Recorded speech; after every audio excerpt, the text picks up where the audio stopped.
17 எதிர்க்கட்சிகள் சேர்ந்து இன்றைய நாள்ல நுகேகுட ஆனந்த சமரகோன் திறந்த வழி அரங்குல மகாஜனஹாண்ட அப்படின்ற மாபெரும் மக்கள் பேரணியை நடத்த போறாங்க அரசாங்கத்துக்கு எதிராக. கடந்த ஒரு மாத காலமா இது தொடர்பாக பல செய்திகளை நாங்க பார்த்தோம். இன்றைய நாள்ல இந்த பேரணி இடம்பெற போகுது.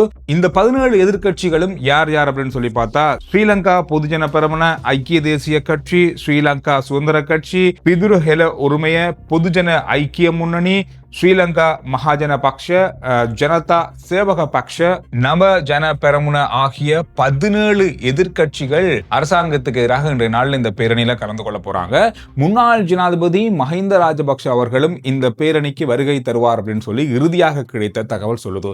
சஜித் பிரேமதாஸ் அவருடைய கட்சி நேரடியாக இந்த கூட்டத்தில் கலந்து கொள்ளாவிட்டாலும் இதற்கு ஆதரவு அப்படின்றத ஏற்கனவே அவங்களுடைய செய்திகள்லையும் அவங்களுடைய உரைகள்லையும் நாங்கள் பார்த்தோம். இந்த பேரணிக்கு கிட்டத்தட்ட 20,000 அதிகமான மக்கள் கலந்து கொள்வாங்க அப்படின்னு சொல்லி எதிர்க்கட்சிகள் சொல்லியிருக்காங்க.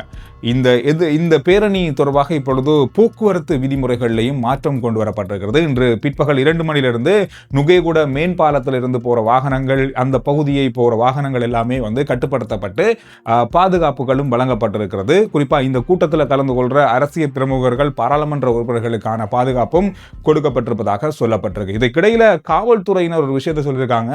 இந்த பிரதேசத்தில் இந்த காலகட்டத்துக்குள்ள நடக்கிற உயர்தர பரீட்சையில பங்கு கொள்ற மாணவர்களுக்கு எந்த விதமான இடையூறுகளும் இல்லாம இந்த கூட்டம் நடத்தப்பட வேண்டும்.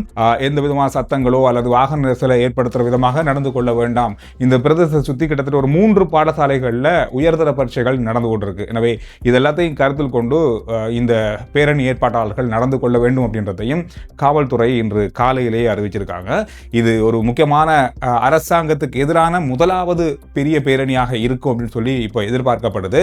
வரப்போற மக்கள் தொகை எத்தனை இருக்க போகுது அப்படின்றதான் இருக்கிற முக்கியமான விஷயமே. இதுல எதிர்கட்சியில் இருக்கிற சாமர சம்பத் பாராளுமன்ற உறுப்பினர் அவர்கள் சொன்னார், 20,000க்கும் அதிகமானவர்கள் இந்த பேரணியில கலந்து கொள்வாங்க, அப்படி இல்லைன்னா நான் ஒரு மாத காலம் பாராளுமன்றத்துக்கு வரமாட்டேன் அப்படின்ற மாதிரி கூட சவால் விட்டுருக்காங்க.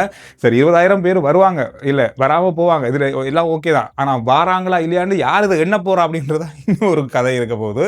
சரி, இந்த பேரணி பற்றி நீங்க என்ன நினைக்கிறீங்க அப்படின்றத கருத்துக்களில் சொல்லுங்க. இந்த பேரணி எதுக்காக எதிர்கட்சிகள் நடத்துறாங்கன்னு சொன்னா, கடந்த ஒரு வருஷ காலமா அரசாங்கம் மக்களுக்கு வழங்கிய வாக்குறுதிகளை இன்னும் நிறைவேற்றல, சில விஷயங்களை செய்யாமலே விட்டாங்க, நிறைய விடயங்கள்ல பின்னுக்கு இருக்காங்க. இதெல்லாம் செய்யணும், அவங்க சொன்ன வாக்குறுதிகளை மீண்டும் ஞாபகப்படுத்தணும் அப்படின்றதுக்காக தான் இந்த மகாஜன ஹாண்ட அப்படின்ற மக்கள் மாபெரும் பேரணியை நடத்துறோம் அப்படின்ற மாதிரி எதிர்கட்சிகள் சொல்றாங்க. கிட்டத்தட்ட 17 எதிர்கட்சிகள் சேர்ந்து அரசாங்கத்துக்கு எதிராக ஒரு மக்கள் பேரணியை இன்று நடத்துறாங்க.